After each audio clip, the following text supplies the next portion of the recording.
2026 সালের ফেব্রুয়ারি মাসে জাতীয় নির্বাচন অনুষ্ঠিত হতে যাচ্ছে।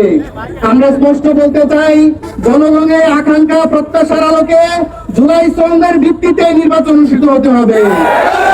আপনারা জানেন, আজকে নতুন বাংলাদেশ বিনির্মাণের লক্ষ্যে যখন অধিকাংশ রাজনৈতিক দল পিআর পদ্ধতি নির্বাচনের দাবি করছে, তখন এক দল বলে বাংলাদেশের মানুষ নাকি পিআর বুঝে না, বাংলাদেশের মানুষ নাকি পিআর চায় না।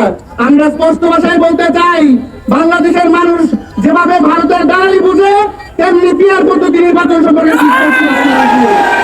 আগামী দিনের নির্বাচনে আপনাদের পিআর পদ্ধতির যে আশঙ্কা রয়েছে আমরা সেটা বুঝতে পারছি।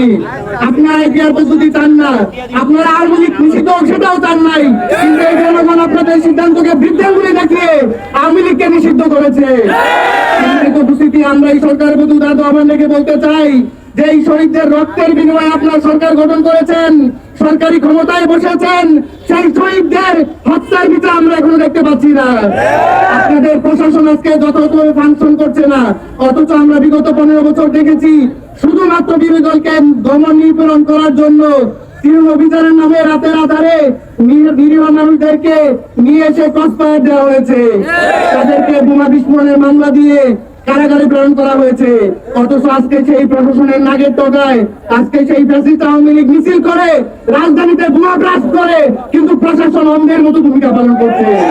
আমরা স্পষ্ট ভাষায় বলতে চাই, আগামী দিনে যারা এই নিয়ে এই ফ্যাসিস্ট সরকারকে, ফ্যাসিস্ট আওয়ামী লীগকে আবার পুনর্বাসনের চেষ্টা করবে, আমরা প্রয়োজনে আবার রক্ত দিয়ে আরেকটি গণঅভ্যুত্থান তৈরি করব।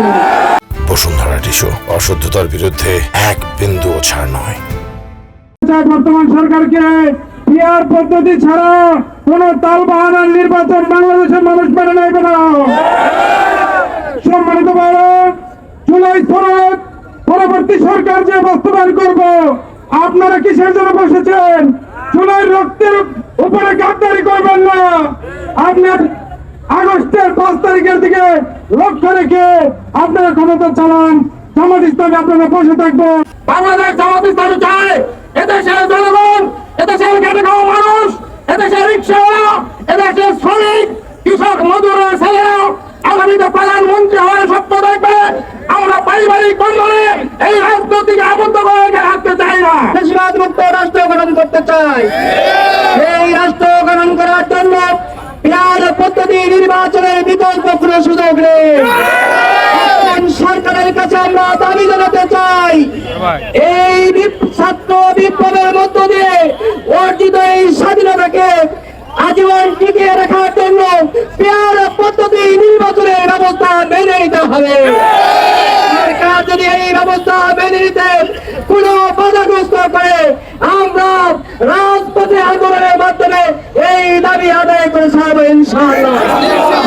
আজকে যে কর্মসূচি দিয়েছে সেই 5 দফা কর্মসূচি শুধু বাংলাদেশ জামাত ইসলামের নয়, এই কর্মসূচি বাংলাদেশের জনগণের। বাংলাদেশের জনগণের কল্যাণের জন্য যত কর্মসূচি দেওয়া দরকার, যত দাবি দেওয়া দরকার, দাবি আদায়ের জন্য যত রক্ত দেওয়া দরকার, সবকিছু বাংলাদেশ জামাত ইসলামের কর্মীরা দিবে। এই সরকার, আমরা রক্ত এবং জীবনের বিনিময়ে এই সরকার পেয়েছি। আমরা আশা করেছিলাম আমাদের যৌক্তিক দাবিগুলো জন্য আন্দোলন করতে হবে না, রাজপথে আর নামতে হবে না। কিন্তু অত্যন্ত দুর্ভাগ্যের সাথে আমরা লক্ষ্য করছি, প্রায় 6-7 মাস যাবৎ নানা আলোচনার টেবিলে আলোচনা হচ্ছে, ঐক্যমত্য কমিশন গঠন করা হচ্ছে।